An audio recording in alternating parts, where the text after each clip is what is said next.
오늘 로마서 8장입니다. 8장이 굉장히 긴데 제목이 성령 안에서 거룩이란 말씀으로 8장 전체 큰 제목이고요.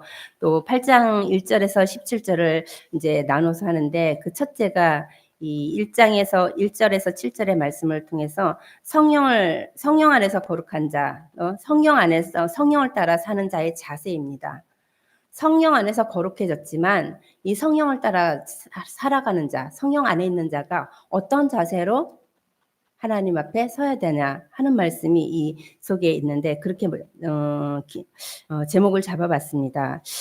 여러분이 지금 지난달에는 7장을 했는데 7장에서는 또 율법과 규례와 법 들으면서 굉장히 난해의 구절이 있어서 어려웠는데 로마서에서 가장 여러분과 아마 친숙하고 또 많은 또 이 성경 구절을 외우는 장도 8장인 것 같고 또 기도할 때도 많은 은혜를 받고 잡는 것이 8장이 아닐까 하는 생각이 듭니다. 저 역시도 8장에 대해서 굉장히 많이 또 읽게 되고 하는 것을 봤는데 그래서 오늘은 8장 1절에서 7절을 함께 나눕니다. 그래서 8장에서는 성령과 영에 대해서 이렇게 계속 말씀을 하고 계셔요. 7장에서는 율법과 법과 규례에 대해서 얘기했다면 그래서 좀 우리에게 성령과 영에 대한 말씀이 들릴 때 좀 뭔가가 이렇게 들리는 이 감이 좀 다르지 않을까 이런 생각이 듭니다.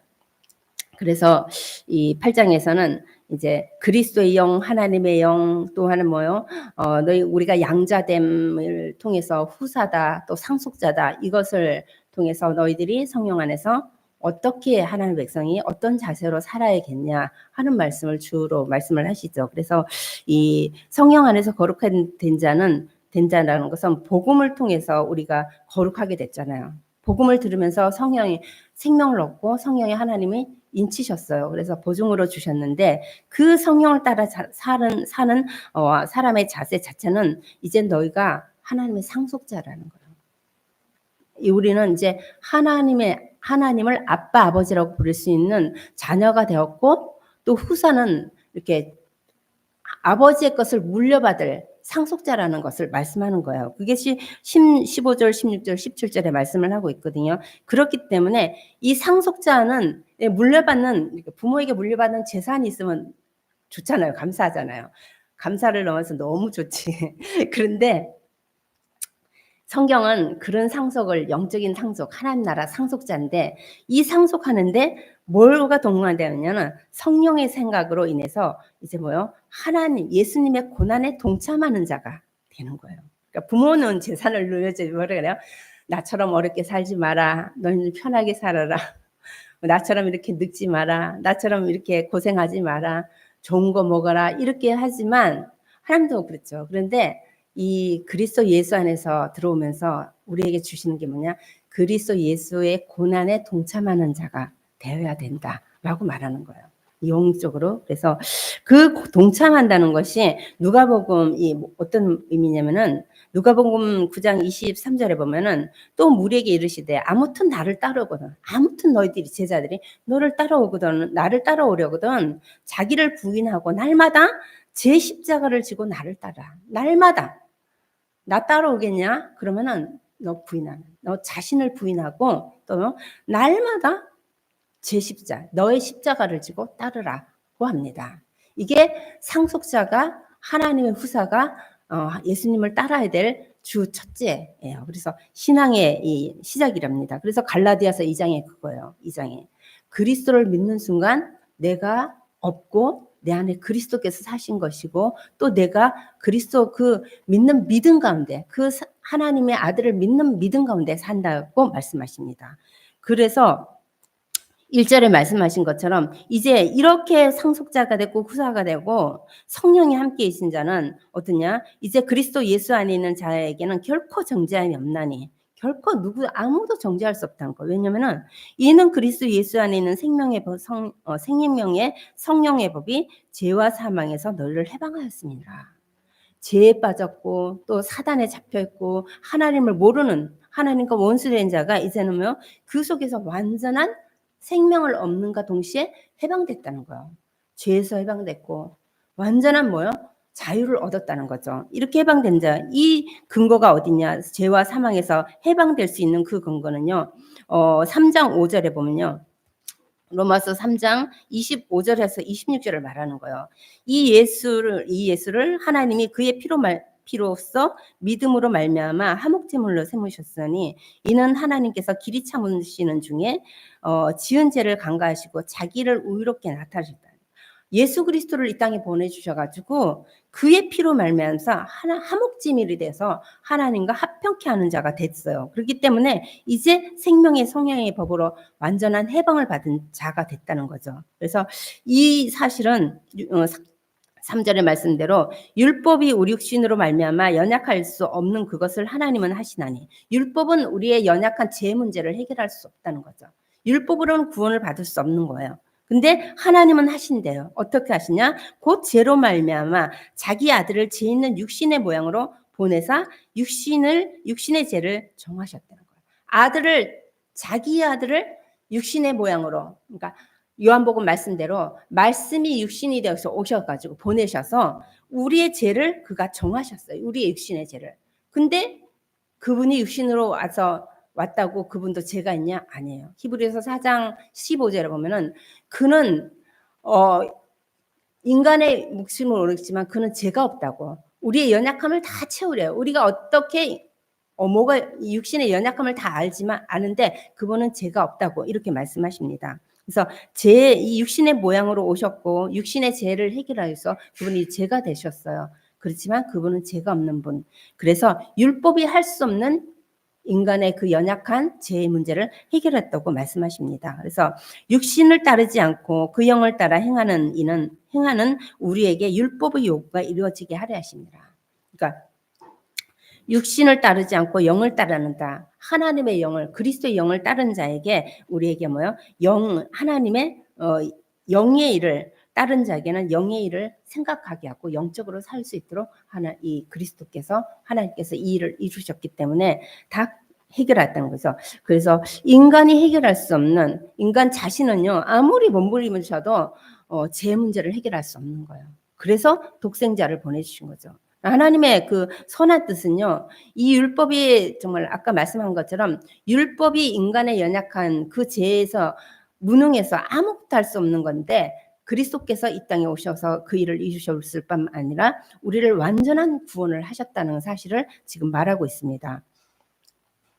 하나님이 인간을 구원하시기 위해서 정말 독생자를 이 땅에 보내주신 것은 우리의 죄 때문이고 또 그가 죽으실 뿐만 아니라 부활하셔서 믿는 자 마음에 성령으로 함께 계시잖아요. 그게 내주라 그러죠. 그래서 이 그리스도는 성령으로 우리를 이끌어 주시고 또 하나님의 그 뜻을 순종할 수 있도록 순종하는 자로 우리를 은혜를 베풀어 주셔서 하나님의 자녀로 순종하는 자녀로 살아가는 거예요. 그러니까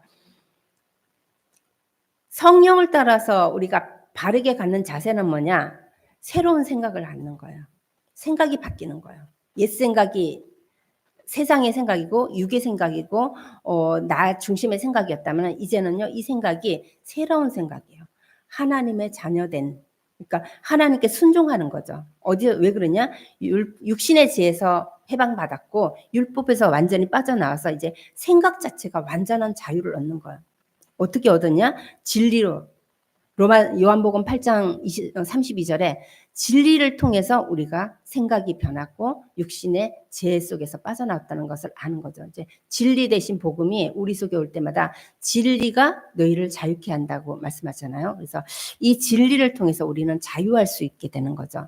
자유하다고 해서 방종하라는 것이 아니라 이 진리의 자유를 통해서 하나님을 깊이 알아가면서 우리의 옛 생각이 버려지는 것을 말합니다.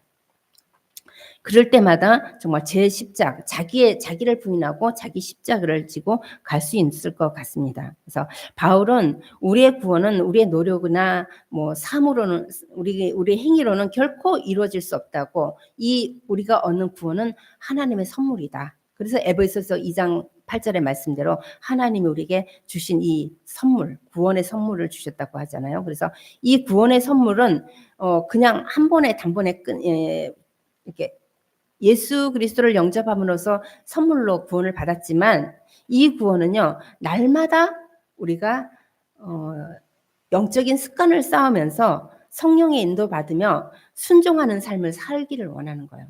그게 빌립보서 2장 13절 12절이에요. 항상 하나님 말씀 앞에 복종하면서 두렵고 떨림으로 너희 구원을 이루라고 말씀하세요. 그리고 에베소서 4장 13절에 보면은 이렇게 이룰 뿐만 아니라 이 날마다 습관적으로 성령의 인도받는 삶, 날마다 습관적으로 순종하는 삶을 살 수 있대. 그렇게 살 수 있는 것은 이제 뭐요?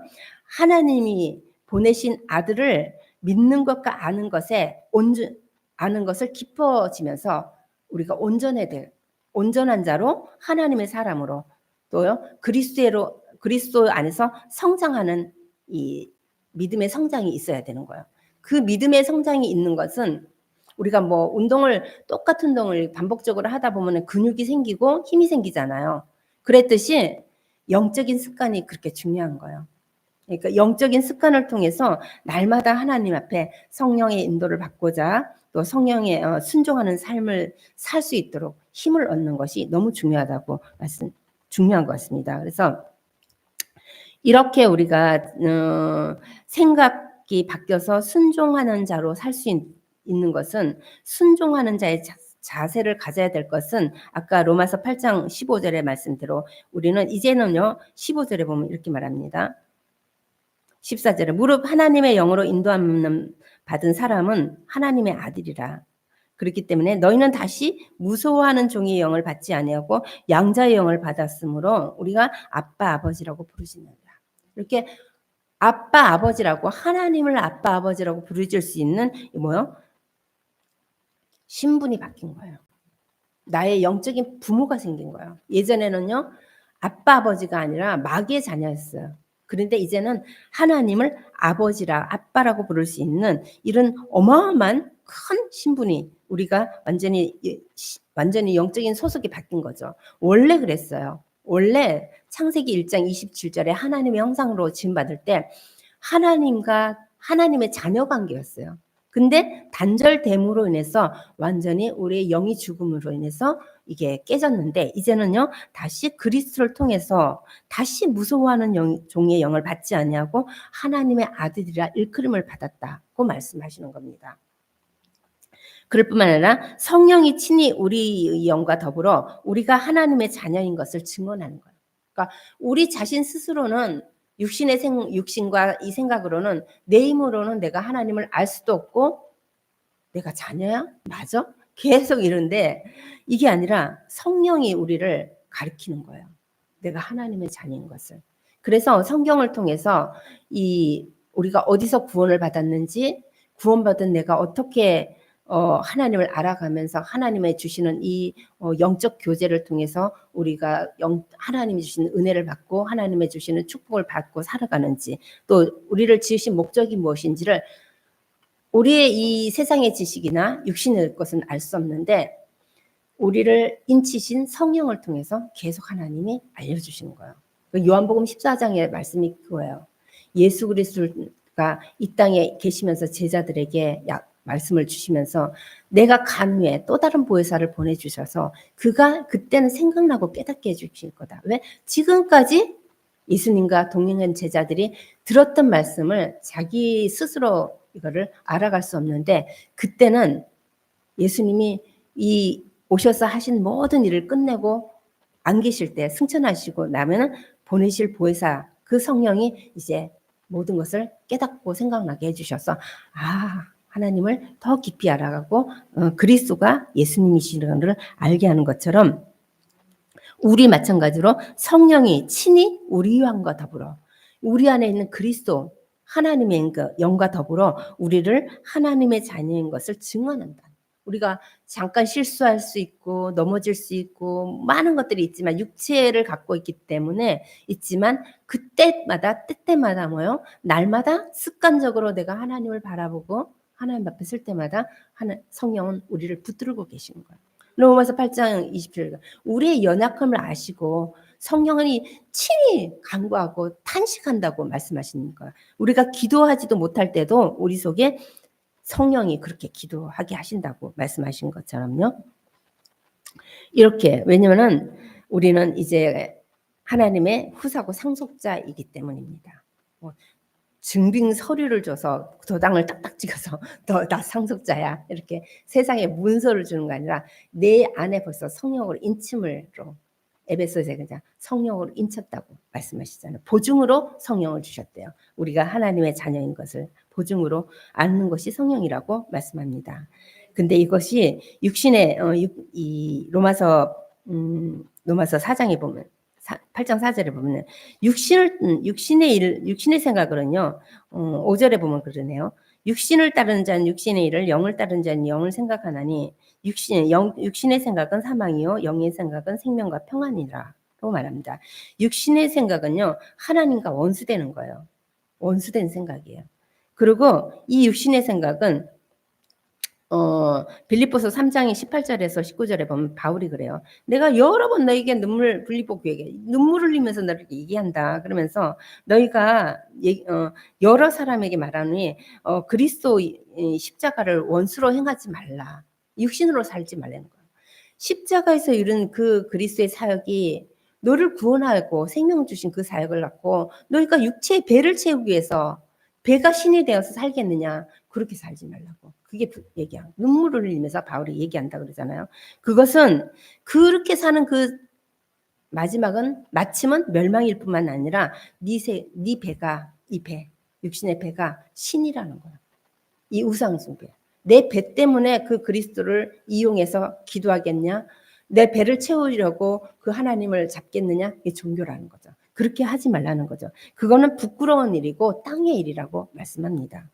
그래서 이 말처럼 요한복음 마태복음 6장의 31절이죠. 무엇을 먹을까? 무엇을 마실까? 무엇을 입을까? 염려하지 마라. 다 이방인이 구하는 거다라고 말씀합니다. 벗고 살았냐? 절대 안 그랬어요. 왜? 이스라엘 백성이 출애굽해서 광야 40년을 사는데 발이 부르트지 않았다 그랬거든요. 그리고 그들이 왜 죽었냐면 날마다 그런 영적 습관이 아니라 물 없다, 먹을 거 없다, 고기 없다, 늘 매일같이 그거예요. 불평이 뭐냐? 무엇을 먹을까, 무엇을 마실까. 이것으로 그들은 불평하고 불만하고 살다가요. 모래에 다 사장됐던 거예요. 그걸 말하는 거예요. 그래서 그렇게 살지 말라는 거죠. 출애굽한 이스라엘 백성이 그 불평으로 죽은 것처럼 이 시대도 예수 그리스도의 복음을 듣는 우리도 이제는 너희가 하나님의 아들이고 상속자인데 그렇게 살지 말라고 하는 거죠. 그러면서 하신 얘기가 성령의 생각은 하나님의 생각을 성령을 따라 살아라. 그러면서 영의 생각은 생명과 평안이라고 말씀하십니다. 그러니까 영의 생각은 성령의 생각은 뭐냐? 하나님의 생각인데 그 생각은 하나님의 말씀이에요. 말씀이 나를 붙들어 주는 거예요. 말씀이 나를 붙들어서 말씀이 가라면 가고 말씀이 멈추라면 멈추라고 하는 찬양이 있잖아요. 그랬듯이 말씀을 따라 사는 거고 성령을 따라 사는 사람은 하나님의 자녀이기 때문에 하나님의 상속자의 그 신분으로 사는 거예요. 그래서 그들은 육신의 생각이 아니라 정말 성령의 사람으로 살기 때문에 이제 요한복음 말씀처럼 너희가 육신에 그러니까 살리는 것은 영이니 육은 무익하다. 그러니까 그럼 아무것도 먹지 말고 일도 하지 말라 그 말이 아니에요. 목적 자체가 이 보는 관점 자체가 다른 거예요. 진짜 성령의 사람이기 때문에 더 어쩌면 부지런하고 더 열심을 하나님 앞에 내고 더 누구보다가 불신자가 그러더라고요. 교회 다니는 사람은 엄청 부지런해야 될 것 같아. 보니까 맨날 새벽 예배 가지, 맨날 수요 예배 가지, 금요 예배 가지, 주일날 예배 가지, 일주일 내내 일하고 또 주일날도 쉬지도 않고 교회 가고 보통 부지런해서 할 수가 없는 거라고. 이거 어디 들었냐. 수요일날 전도 갖다 들었어요. 식당 하는 아줌마가 그런 거야. 너무 부지런해야 돼. 자기는 먹고 살기 너무 바빠서 갈 시간이 없다고 이러는 거예요. 그렇게 우리가 인식이 됐다는 게 그분을 얘기를 들으면서 너무 감사한데 또 찔리는 거죠. 야, 불신자가 저렇게 사람을 이렇게 우리를 보는 관점이 저렇게 보고 있구나. 하나님의 음성으로 들리는 거예요. 그래서 부지런해야 되겠구나. 누구보다 부지런한 게 사실 그렇잖아요. 다른 일반 사람들은 자기 먹고 사는 것만 열심히 살면 되지만 교회는 그렇지가 않아요. 성도는 그렇지가 않잖아요. 기도도 해야죠. 내 기도만 하는 것이 아니라 성전도 기도하죠. 주변도 기도하죠. 믿지 않는 지인들도 기도하죠. 많은 걸 기도 제목이 진짜 요렇게 쬐끔했다면 반경이 믿으면서 점점 넓어지지 않나요? 점점 넓어지잖아요. 네. 뭐 사촌에 막 팔촌까지 뭐 알지 못하는 사람도 기도 제목 좀 그거까지 기도하고 그게 뭐예요? 영적으로 살아있고 부지런하지 않으면 못한다는 거죠. 이 성전에 나오는 것도죠. 잠잘 11시 예배 10시에 나와야 되는데 일어나기에 주일날 얼마나 편하게 자고 싶습니까? 근데 하나님의 사람이기 때문에 하나님이 은혜를 주셔서 아마 그렇게 하나님 이끄십니다. 저같이 게으른 자도 하나님의 은혜를 주시니까 하잖아요. 근데 놀라운 거는 하나님의 은혜를 주시면은 내가 하는 게 아니기 때문에 충분히 하고도 남는 것 같아요. 그거는 은혜를 받으면은 힘이 생기고 기쁨이 생기는 것 같습니다. 그래서 진짜 하나님의 은혜를 받아야지만이 하나님의 일을 할 수 있구나 하는 생각이 듭니다. 그래서 그렇게 뭐 영의 생각, 생명의 하나님의 영의 생각은 생명과 평안이에요. 여러분 영적으로 말씀의 풍성함과 또 오늘 주일날 와서 뭐 이렇게 강단을 통해서 뭔가 은혜를 받고 내가 깨어나는 말씀을 잡고 힘을 얻었다. 그러면 어떡해요? 마음이 뭔가 이렇게 편안하지. 그러니까 힘이 있지 않나요? 그냥 얼굴에 표시가 나요. 은혜 받았구나. 이게 나오죠. 그런데 육신의 생각은 그렇지 않다는 거예요. 육신의 생각은 하나님과 원수가 되나니 이는 하나님의 법에 굴복하지도 아니하고 굴복할 수도 없다. 말씀에 무릎을 꿇을 수도 없어요. 굴복할 수도 없어요. 왜? 육신의 생각은 자기 중심의 생각이고 자기가 하나님의 자리에 앉아있기 때문에 할 수가 없는 거죠. 육신의 생각은 사망이라고 하는데 여기서 사망이라는 것은 내가 하나님을 안 믿으니까 이렇게 사니까 내가 죽나 보다. 이게 아니에요. 육신의 생각은 하나님과 단절되는 거예요. 창세기 3장에 아담이 육체 때문에 하나님과 단절됐잖아요. 하나님이 주신 언약을 놓치면서 하나님과 단절, 죽음이에요. 영적인 죽음. 우리는 그리스도를 통해서 생명을 얻었지만 하나님과 계속 단절되는 삶을 살거나 육신의 생각 속에 빠져서 살면은 점점 하나님과 거리가 멀어져요. 교회도요, 한 번 예배를 놓치면은 무슨 일이 있어요? 한 번 놓치잖아요. 그 다음 주에 또 일이 생겨요. 그 다음 주에 또 일이 생겨요. 그래서 점점 그게 멀어져요. 근데 오려면은요, 그게 얼마나 어렵고 힘든지 몰라요. 그래서 처음 신앙생활을 한다. 첫째가 뭐냐? 사단은 속에 환경을 갖다 줘서 하나님과 멀리게 만들어요. 또 뭐요? 사람 간의 감정을 갖다 줘서 하나님과 단절하게 만들어요. 육신의 생각으로. 육신의 내 생각이라니까요. 내 생각은, 내 판단은 절대 바른 게 하나도 없더라고요. 저 사람이 저래서 그랬구나. 저 사람이 저래서 화가 났나? 내가 실수했나? 이런 생각을 하고 있다가 그 사람의 말을 딱 듣는 순간 아니었던 게 90% 이상이더라고요. 다 내 생각은 100% 거의 잘못된 거예요. 그냥 깨달은 내 생각이에요. 내 깊은 이 영 속에 하나님의 영에서 나오는 하나님의 음성이 아니라 깊은 우리의 영혼 속에 하나님의 영이 함께 있잖아요. 거기서 나오는 우러나와서 하나님의 세면 음성에서 나오는 그 생각이 아니라 금방 환경을 보고 사건을 보고 내 감정을 통해서 판단하는 생각, 이 육신의 생각이라는 거죠. 우리는 이 속에 깊은 하나님의 영이, 그리스도의 영이 주시는 말씀을 내게 지금 뭐라고 말씀하시는가 하는 것을 깊이 들어야 될 것 같아요. 그렇지 않으면 육신의 생각의 판단으로 삶이 행동이 나가잖아요. 그래서 너무 많은 것들을 놓치는 것 같습니다. 그래서 육신의 생각은 사망의 열매를 맺는데 하나님과 단절되는 상태를 계속 갖는 거예요. 하나님과 단절돼서 원수되면요, 사람 관계도 계속 이렇게 단절되는 게 상당히 많은 거예요. 하나님과 합평을 이루면은 사람과의 도요, 다 저 사람이 어떤 모습이든 내가 합평할 수 있고 사랑할 수 있는 게 이게 하나님과의 관계인 것 같아요. 수직과 수평 관계가 이루어졌는데 그게 육신의 생각이라는 거예요. 그래서 이렇게 성령의 생각으로 산다는 것은 그리스도의 영광에 동참하는 거고 그 고난을 감수하는 거예요. 그러니까 고난이 막 십자가를 지고 저 선교지에 가서 막 사역을 하고 이 고난이 아니라 사람마다 다 고난이 있어요. 그러니까 그러니까 어떤 사람은 이런 모습을 들 때 이 말을 들 때 너무 깊은 상처를 받는가 하면은 어떤 사람은 그건 아무것도 아닐 때가 있어요. 또 반대로 경제가 또 깊은 상처가 받을 수 있어. 또 어떤 사람은 그거는 괜찮을 수도 있어. 다 각각 그 사람마다 다른 거예요. 나와 똑같은 사람이 없다는 거죠. 아, 저분 저것 때문에, 저분 이것 때문에. 그래서 근데 하나님이 그것을 성령의 생각, 하나님의 말씀을 통해서 계속 우리를 온전하게 믿음의 사람으로 생명의 성령의 법으로 해방받은 자로 자유함을 얻을 수 있도록 또 하나님의 자녀로 성숙하게 하나님 성장시켜 나가고 있답니다. 그렇기 때문에 어떤 고난도 감수할 수 있는 것은 자기를 부인하고 자기의 십자가를 지고 사는 삶이에요.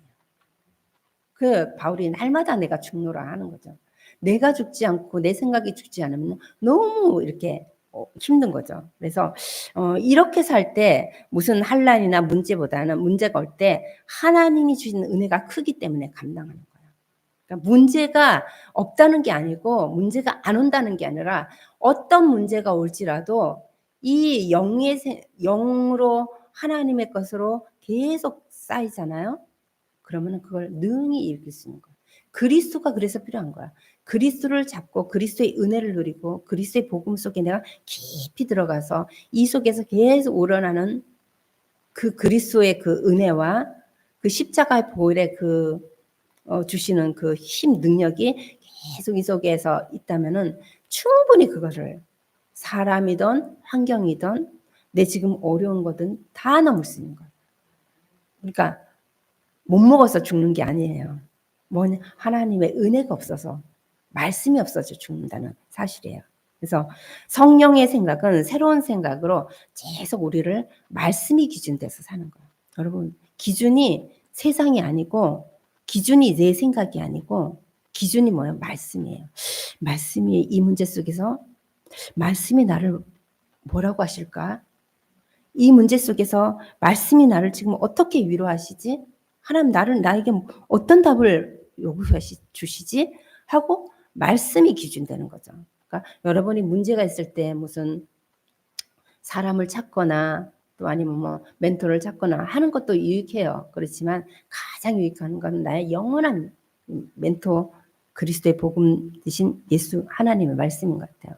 말씀이 딱 들어와서 하나님이 이렇게 은혜를 딱 주시면은 이 속에 불같이 끓던 그것도 잠잠하게 되는 거 있잖아요. 조용하게 하나님이 하셨구나. 하나님이 이거 원하시는 게 이게 아니구나 하고 내려놓을 수 있는 거죠. 그래서 성령의 사람이 성령의 생각을 한다는 것은 말씀이 기준되어 산다는 거죠. 그래서 성도는 영의 사람이기 때문에 영을 쫓아 살아야 되고 영의 일은 꼭 성령의 열매를 맺는 거예요. 그러니까 성령의 9가지 열매. 그러니까 이 자신의 생각이 아니라 감정과 이성을 쏟아내는 것이 아니라 하나님의 말씀을 기준돼서 그 성령에 이끌림 받으면서 정말 사랑과 희락과 화평과 온유와 이게 그 하나님의 속성이잖아요. 그 갈라디아서 5장의 말씀 그 성령 열매는 그냥이 아니에요. 그 자체가 하나님의 속성이에요. 그 속성이 우리 속에 녹아서 있다면은 이게 나오는 거란 말이에요. 그래서 이게 하나님의 사람으로 영의 사람으로 달라진 거죠. 그래서 그랬을 때 새로운 생각과 기준으로 내가 달라지는데 그럴다 할지라도 우리는 육체를 갖고 있기 때문에 새로운 갈등이 계속 온답니다. 그 갈등이 오라 나는 공고한 자로다 7장의 말씀인데 내 속에 이 죄성이 자꾸 나를 갈등하게 만드는데 그때마다 하나님 주신 은혜의 이 말씀을 잡고 성령에 이끌림 받고 죄사함을 받았다는 그 확신과 믿음과 함께 하나님의 자녀된 그 상속자의 그 아버지라고 부를 수 있는 그 비밀을 누리면 살면은 이게 이 로마서 8장 그걸 말해요. 그렇게 살아가는 자체가 거룩의 삶이라는 거죠. 거룩은 구별된 거예요. 그리고 정결한 거예요. 하나님의 사람으로 구별돼. 성전을 그러잖아요. 다 거룩한, 다 구별된 거예요. 모든 게. 네, 이런 구별된 성령의 사람으로 성장해 나갈 수 있고 또 그렇게 성령을 따라 사는 사람은 이 생각 자체가 이렇게 부정적이고 불평이고 불만을 했다 할지라도 하나님이 이 감동을 주셔서 정말 그렇게 살지 못하게 하는 거죠. 그렇기 때문에 그게 계속 하나님이 인내를 갖고 훈련하고 연단해 가지고 어떻게 하냐? 순종의 삶을 살게 만드는 거죠, 온화하게. 이렇게 우리 권사님들 연로한 굉장히 노인 권사님들, 교회에서만 기도하고 사는 권사님들 있잖아요. 성경 보고. 그런 권사님 얼굴이 권사 딱 써져 있잖아요. 아침에 이렇게 오다가 보면은 이제 가방 들고 이렇게 머리 딱 하고 양복 입고 오시는 연세 드신 분, 장로님이시구나 하고 느껴진다. 이게 다르게 보인다니까요, 하나님의 사람이. 그래서 순종의 삶을 살게 되고, 이것은 내 생각이 아니라 하나님의 생각 속에 나오는데, 왜냐면은 이사야 55장 6절에서 9절에 보면요, 하나님은 그래요. 내 생각과 하나님은, 네 생각과 내 생각은 다르다라고 말합니다. 그리고 하나님이, 하나님의 생각만이 우리를 온전하게 하고 완전하게 만들어요. 우리는 불완전한 존재예요, 오뚜기처럼.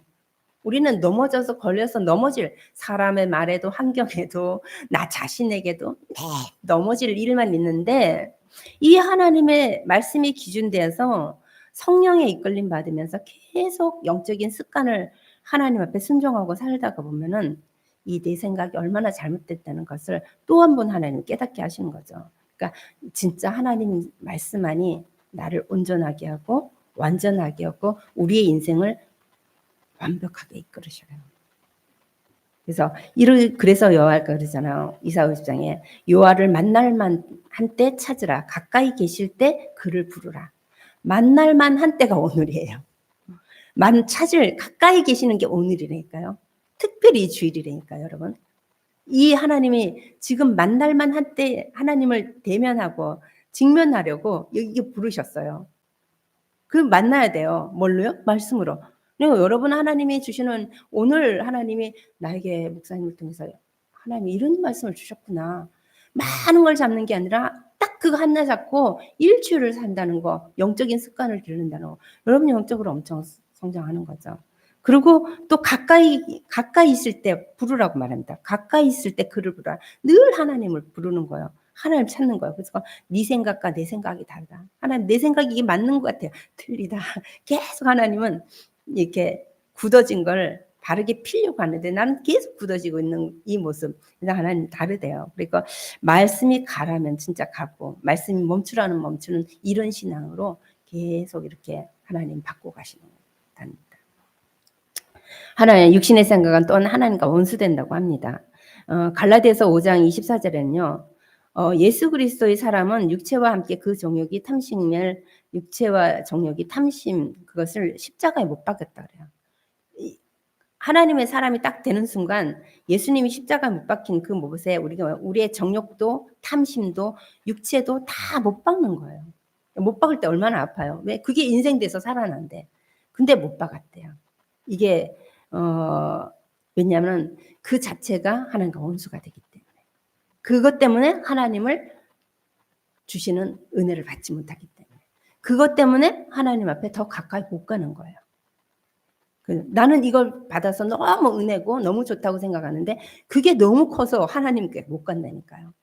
어떤 사람은 너무 가난해서 하나님께 못 오고, 어떤 사람은 너무 부해서 필요가 없어서 못 오고, 가난한 자는 너무 일을 해야 되기 때문에 하나님 앞에 예배를 못 드리고, 이런 거죠. 그래서 진짜 가난한 건 뭐냐? 우리 심령이 가난해서 하나님을 찾고자 하는 마음이 항상 있어야 된다는 겁니다. 그러니까 하나님과 원수되었던 자들을, 하나님과 우리가 원수되었는 자들을 하나님은 십자가를 통해서 하나님과 화평케 만들어 놓으셨는데, 그 독생자 아들을 보내주셔서 하나님이 원수된 관계를 무너뜨렸는데 다시 또 너희가 원수되어서 살겠느냐 하는 말이에요. 그렇기 때문에 이렇게 여전히 옛날 생각과 하나님과 원수된 생각으로 산다는 것은 겉모양으로는, 겉으로는 합평한 것 같은데 이 속은 안 변했다는 거예요. 겉과 속이 다른 거죠. 그래서 겉은 그냥 사람은 구별을 하지 못하잖아요. 근데 하나님은 아신다는 거예요. 겉은 멀쩡한 것 같은데 너무 은혜를 받고 너무 하나님을 잘 섬기고 하나님 앞에 너무 잘 나오는 것 같은데 이 속은 육체의 탐심 때문에 늘 분쟁하는 거예요. 늘 시기하는 거예요. 늘 근심하는 거예요. 늘 두려워하는 거예요. 늘 세상의 기준돼서 할까 말까 할까 말까 이 조바심 있는 거죠. 이거 무서운 거죠. 그것이 골로새서의 탐심인 우상 숭배라 그런 거예요. 우상 숭배하고 있는 거예요. 저 절에 가서 저 돌에한테 보이는 게 아니라 내 속에 있는 이게 우상 숭배인 거예요. 하나님의 자리에 다른 게 들어가 있는 거예요. 이래서 여전히 뭐요? 하나님과 원수된다는 거죠. 그 안에는 평강이 없고 생명이 없는 거죠. 그래서 마태복음 12장 25절에는 스스로 분쟁하는 나라마다 항폐일 것이고 스스로 분쟁하는 집마다 서지 못한다. 이런 상황을 이게 뭐예요? 스스로 분쟁하는 자는 항폐해지는 거예요. 스스로 뭐요? 나 스스로 분쟁하는 거예요. 누가 갖다 주는 거예요. 환경이 보여주는 대로 판단하고 생각하니까 스스로 분쟁하는 거예요. 저 사람을 보고 내 생각으로 판단하니까 이 속에 스스로 분쟁하는 거예요. 그 하나님 주신 평강이 없는 거예요. 두려운 거예요. 시기가 생기는 거예요. 분쟁이 생기는 거예요. 안 하는데 뭐 자꾸 싸우진 않는데 이 속에 스스로 분쟁하는 거 얼마나 괴롭겠습니까? 그럴 때 말씀을 읽으세요. 잠언을 한번 보세요.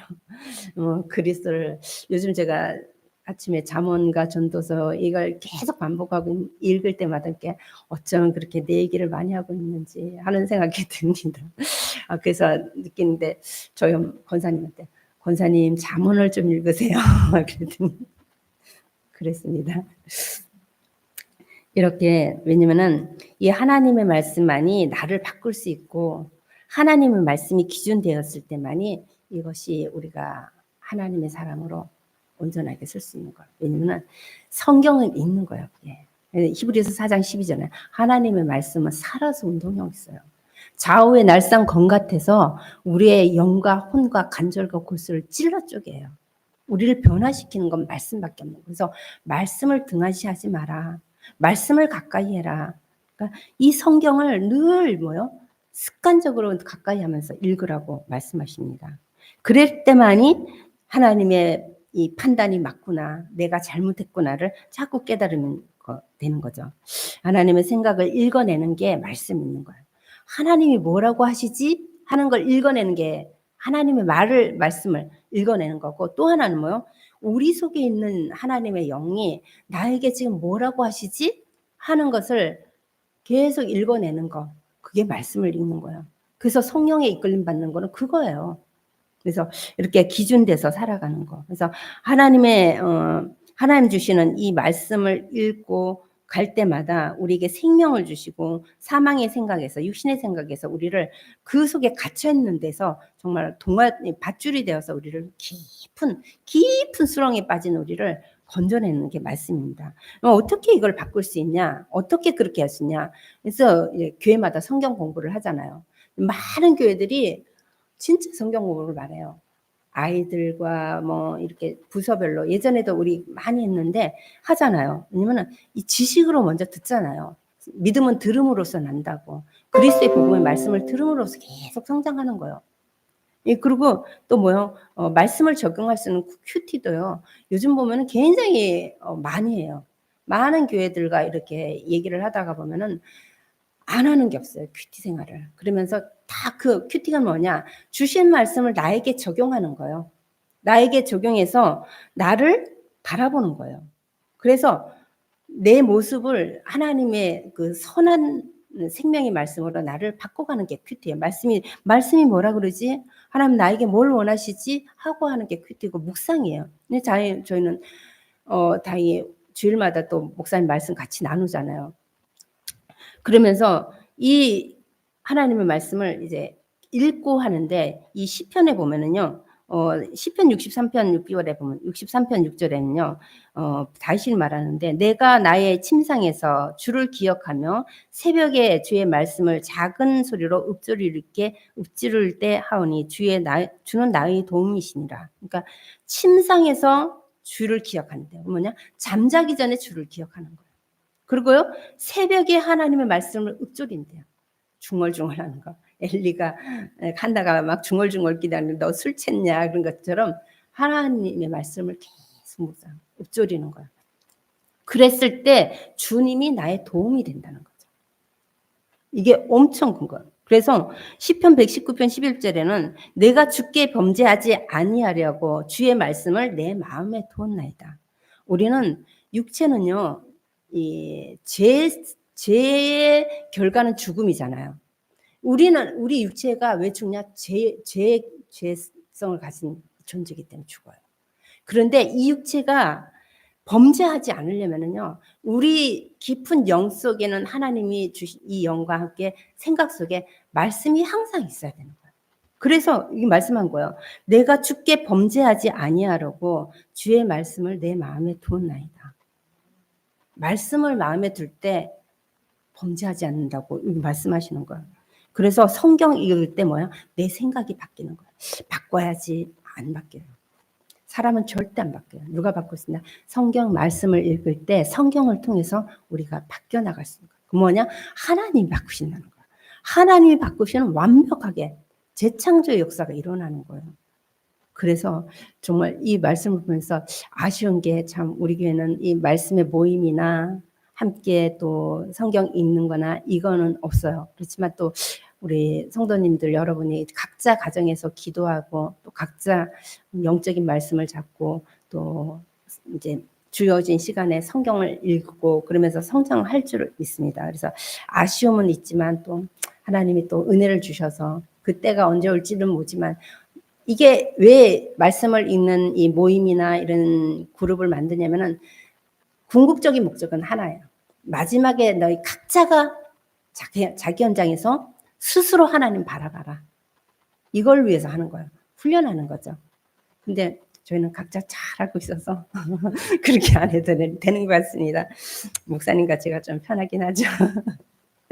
그래서 그걸 통해서 뭐냐, 영적인 습관이 또 영적인 습관이 계속 쌓이는 거예요. 이 영적인 습관이 쌓일 때 영적인 성장이 일어나고 이 작은 삶에 오는 크고 작은 문제를 능히 이길 수 있는 힘이 생겨요. 그때마다 아이의 또 경제, 건강에 사람의 많은 것들이 너무너무 많이 오는데 그걸 부딪히다 보면 산산조각 날 것 같아요. 그런데 그게 아니에요. 다 하나님의 계획이 있는 거야. 나를 만들어가는 게. 근데 그걸 계획이라고 말할 수 있는 것은 영적인 습관이 쌓여서 성장한 자가 말씀을 잡아서 응답을 받아봤을 때만이 맞습니다. 아멘으로 화답할 수 있는 거예요. 그렇지 않고는요. 그거는 지식이 되는 거예요. 지식은 많이 쌓으면요. 판단력만 생겨요.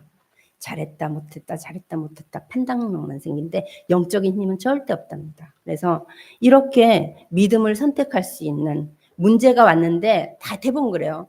갑자기 문제가 확 왔어요. 그러면 그 문제를 잡고 염려하고 두려워하고 씨름하고 어떻게 하지 눈물 흘리고 있는데 실패하는 거예요. 이게 문제를 잡을 게 아니라 문제가 와서 금방 뭐 이거 내가 그래 문제 왔으니 기도해야지 이게 되진 않지만 바로 뭐요 하나님 말씀을 잡고 기도처를 찾고 하나님 뭐라고 하셨을까 이게 왜 나한테 왔을까 뭐 다른 걸 보지 않고 나를 향한 하나님의 계획과 하나님의 뜻을 찾아내는 거 그게 영적인 평상시 날마다 하나님 주신 영적인 습관이 있는 자가 오는 게 그거예요. 그때 평강이 오는 거예요. 문제가 해결돼서가 아니라 하나님이 함께 계시는 비밀을 누렸기 때문에 참된 평강과 하나님의 말씀의 능력이 이 안에 오는 거죠. 여러분 그게 성장이에요. 그런 분들이 많은 숫자가 있는 게 아니라 그런 분이 한두 명, 세 명 여기 이 네 분만 있다 그래도 엄청 교회는 든든할걸요. 아무 문제 없을걸요. 왜냐? 새로운 성도와 약간 힘든 분들이 와도 다 수용할 수 있는 힘이 생기기 때문에. 그래서 이렇게 나를 성장시켜 나가는 것. 이렇게 영적인 싸움을 하고 영적인 승리를 할 수 있도록 로마서 8장에 내가 넉넉히 이긴다 그러잖아요. 넉넉히 이기는 거예요. 어떤 게 와도 넉넉히 이겨요. 이렇게 한 발 뒤로 물러나서 넉넉히 이길 수 있는 여유가 생기는 거예요. 이게 이제 생명의 성령으로 배워서 죄와 사망에서 해방된 자. 그리고 영의 생각으로 사는 자. 그리고 자신이 어떤 존재? 하나님의 자녀고 후사라는 자. 이 말씀에 순종하는 자. 이거죠. 그래서 하나님이 우리에게 주시는 이 말씀을 여러분 에스겔서 33장을 집에 가서 한번 찾아보시고 에스겔서 7장 19절 이 두 절을 꼭 한번 찾아보세요. 3장 3절에는 내가 이르되 인자야 내가 내게 주는 이 두루마리를 내 배에 채우고 내 창자에 채우라 하시기로 내가 먹으면 그 입이 달고 꿀같이 달리라. 하나님의 말씀이 이 창자까지 꽉꽉 채우라는 거예요. 육체에다가 세상의 것을 채우지 말고 하나님의 말씀을 창자에 채우래요. 그러면은 나중에 뭐요? 네 입이 달고 꿀같이 달 거라는 거예요. 그런데 에스겔서 7장 19절을 보세요. 은과 금이 아무리 채워져도 죽음이라고 얘기를 해요. 완전히 반대더라고요, 여러분. 그래서 하나님이 세상을 넉넉히 이길 수 있는 그 힘이 어디서 오냐? 영적인 무장에서 에베소서 6장처럼 무장에서 오는 거예요. 그거는 하루아침에 이루어지는 것이 아니라 계속 하나님과 독대하고 말씀을 읊조리고 잠자기 전에 계속 하나님 앞에 자기 전에 침상에서 하나님 생각하고 그래서 마지막으로 성령이 주시는 기쁨의 복이 있답니다. 그것이 하나님의 영광의 소망을 갖게 되는 거예요. 5장 2절에 보면은 로마서인데요. 그로 말미암아 우리가 믿음으로 서 있는 은혜의 들어감을 얻었으며 하나님의 영광을 바라보고 즐거워하느니라. 우리가 이걸 얻었어요. 성령이 주는 기쁨은 뭐냐? 은혜 속으로 들어가서 하나님의 영광을 바라보는 즐거움이 있다고 로마서 5장 2절에 말씀하세요. 또한 뭐예요? 매일 고난을 받는데 그걸 인내로 이길 수 있는 것이 로마서 5장 3절에 있어요. 매일 고난이 없는 사람 없어요. 작고 크고 다 있어요. 근데 그 고난을 인내로 이긴다는 거예요. 왜? 우리가 환난 중에도 즐거워하나니 환난은 인내는 연단을 이룬다. 그래서 믿음의 소망을 갈 때까지 하나님 우리에게 이 인내를 이길 수 있는 그 힘이 우리에게 있다. 성령이 우리와 함께 동행하는 거. 그래서 하나님의 사랑을 체험할 수 있는 것도 5장 5절에 보면은 소망이 우리를 부끄럽게 하지 아니함은 우리에게 주신 성령으로 말미암아 하나님의 사랑이 우리의 마음에 부음받니라. 하나님의 성령이 우리 마음에 부었대. 아까 기름 부었다 그러잖아요. 거룩하게 만들어. 우리 기름 부어서 완전히 우리를 새 사람으로 만들었어요. 그러니까 하나님의 사랑을 체험한다는 것은 그리스도의 성령이 우리 속에 이렇게 부음받은 거예요. 이것을 말하는 거예요. 그러면서 항상 즐거워한다고 로마서 5장 11절에도 말합니다. 이제 우리가 화목하게 하신 우리 주 예수 그리스도로 말미암아 하나님 안에서 또한 즐거워하느니라. 세상의 즐거움이 아니라 그리스도 안에서 하나님과 즐거워하는 거. 내가 어저께 그 찬양하는 친구들을 보면서 쟤네들이 평생 저렇게 하나님과 함께 즐거워하는 저런 아름답고 예쁜 삶을 살면 너무 좋겠다. 그 자체가 너무 예쁜 거예요. 그러니까 우리가 하나님과 즐거워할 때 어떤 거예요? 성경이 나에게 말씀으로 믿음 이렇게 눈뜨게 했을 때 하나님을 찬양할 때 너무 기쁘잖아요. 그 즐거움을 말하는. 근데 이게 누구한테냐? 아들에게 자녀에게 주시는 축복이에요. 성령을 통해서. 또한 뭐요? 자유를 누릴 수 있다. 진리를 알지니 진리가 너희를 자유케 하리라 했는데 그게 완성된 게 로마서 8장 2절이에요. 생명의 성령의 법으로 죄와 사망에서 완전히 해방된 거예요. 해방이 자유잖아요. 어디서 묶여서 속박되고 속국되어 있는데 여기서 완전히 자유를 준 거예요. 누가? 하나님. 그리스도를 통해서. 그래서 우리에게 성령을 부어주시면서 함께 계시면서 완전한 자유를 누리는 거예요. 영원히 함께 계셔요. 근데 생각 속에 속는 거예요. 이 안에 성령의 하나님 말씀을 못 들으니까 속는 거예요. 생각 속에. 그래서 행동이 계속 육으로 나가는 거예요. 죄를 짓는 거예요. 네. 또 우리를요. 생명 가운데로 인도한다고 8장 11절에로 말합니다. 11절에 보면요. 예수를 죽은 자 가운데 살리신 이의 영이 너희 안에 거하시면 그리스도 예수를 죽은 자 가운데서 살리신 이가 너희 안에 거하시는 그의 영으로 말미암아 너희 죽을 몸도 살리리라. 이 예수를 살리신 이 하나님을 말하는 거거든요. 그 하나님의 영이 우리 안에 거하면 그리스도 예수를 죽은 자 가운데서 살리시니 하나님이 너희 안에 거한다. 우리 속에 하나님이 함께 거한다. 말씀입니다.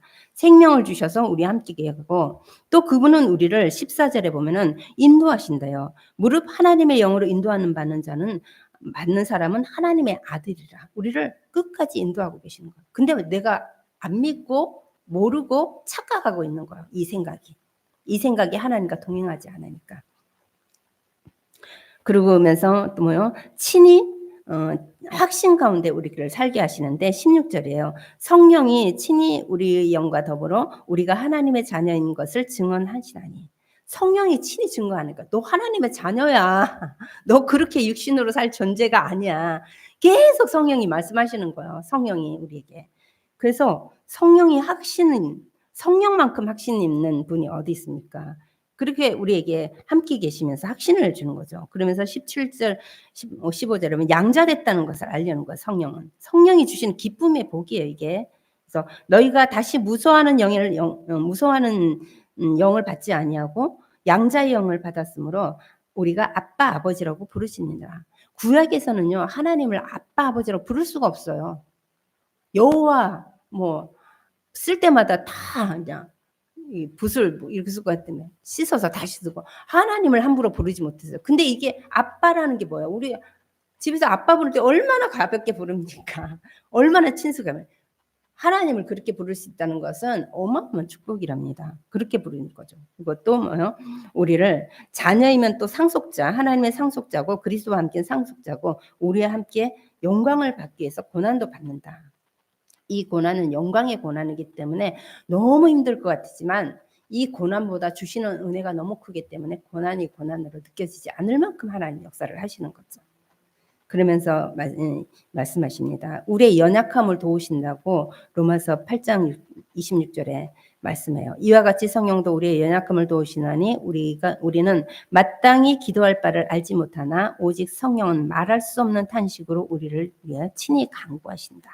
친히 간구하시고 우리의 마음을 살피시고 하나님의 뜻대로 성도를 간구하시는 거예요. 내 뜻대로 하는 게 아니라 하나님이 성령으로 거룩하게 된 이 우리에게 하나님이 원하는 게 뭐예요? 성령을 따라 사는 자의 자세를 취해라. 삶을 살아라. 그게 뭐냐? 하나님을 가까이 하고 하나님 말씀에 순종하고 하나님을 찾고 이 창자 깊은 곳까지 말씀을 지어서 살으라고 하십니다. 여러분, 내가 어떤 존재인지 어떤 가치를 얻은 자인지 알면은 하나님이 주시는 그 즐거움과 기쁨이 늘 있을 줄 믿습니다. 그래서 한 주간도 이 하나님의 은혜가 여러분 삶 속에 발걸음 속에 날마다 임하는 그런 은혜가 있을 수 있도록 예수님의 이름으로 권면드리겠습니다.